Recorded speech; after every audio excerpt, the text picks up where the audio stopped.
How we doing, guys? Sam back with you at Anglers, and today we're going to talk about a really popular technique, especially as we progress into the cooler months, and that's fishing with slip bobbers. Now, there's a lot of different stuff you can do with these. You can target all sorts of fish, but mostly folks are going to be using them for the pickerel and yellow perch and white perch and stuff like that. So a slip float is a free sliding float that goes onto your main line, and what that'll allow you to do is cast a little bit further because you're not going to have the big leader going down to your bobber hanging off. So typically we're fishing these for pickerel and yellow perch. As far as the gear goes, depends on what you're doing, of course, but for a really good versatile, this is just a little combo we have here at the shop.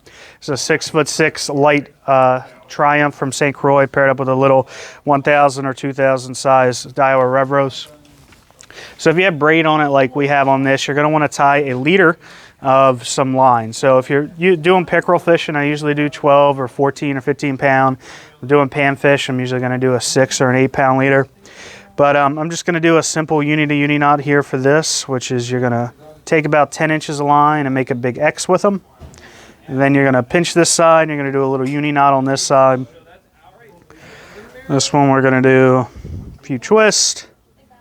Heavier line, you'll do more wraps. Lighter line like this braid, I'm going to do, heavier line you'll do less wraps, and lighter line like this braid, I'm going to do more wraps here on this other side.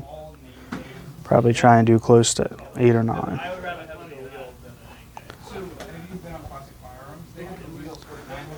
So you cross to the line, and you do 2 simple uni knots. You pull those tight, and then you can pull your 2 uni knots together. They'll sit there nice and tight like that. You can trim your tag ends, and you're good to go. Usually trim it really, really close on the mono side, and then on the braid side I'll leave just a little bit more because braid has a tendency to slip a little bit more, especially these 8-strand braids. You need a section line, usually about 4 feet a leader is just fine. Now, of course, if you're fishing in some deeper water, you are going to need to do a little bit more. So there's a lot of different things you can put underneath of a slip bobber. I typically use a jig. And the reason for that is if I want to add a plastic or fish the jig alone, I can just fish that. And if I want to add a minnow, I can just tip the jig with a minnow. And it makes it really versatile. If you want to add just a minnow, you would just add a little split shot, and then you would put a hook for whatever size fish you're targeting. So there's a few things you'll need. You're obviously going to need your lure or hook and weight. And then you're going to need a bobber stop. There's a couple different kinds. You have more of a bobber stop you use in the bass fishing world, and then you have more of a traditional old school nylon. I'm going to show you with the nylon here because the other one's a little bit more self-explanatory than this, so we'll demonstrate with this. And the last thing you'll need is some beads. It's nice that these come with beads in the pack on this that we have here. And get a bead out of here would be great. There we go. So first thing you got to do is throw your bobber stop onto the line. That's going to be your first step. With these little nylon guys here, you're going to slip your line through that little opening, and then you're going to pull the knot that's on that little black piece off of there, and then you'll cinch this down.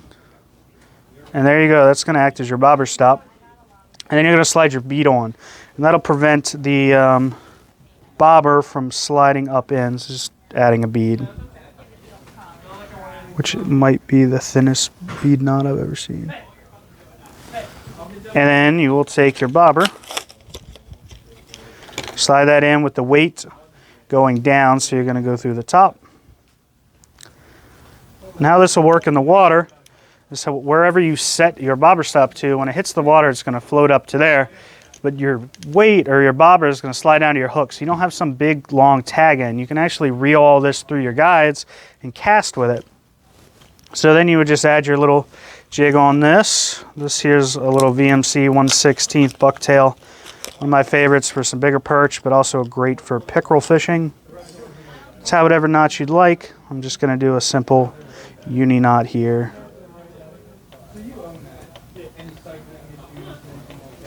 Cinch that down.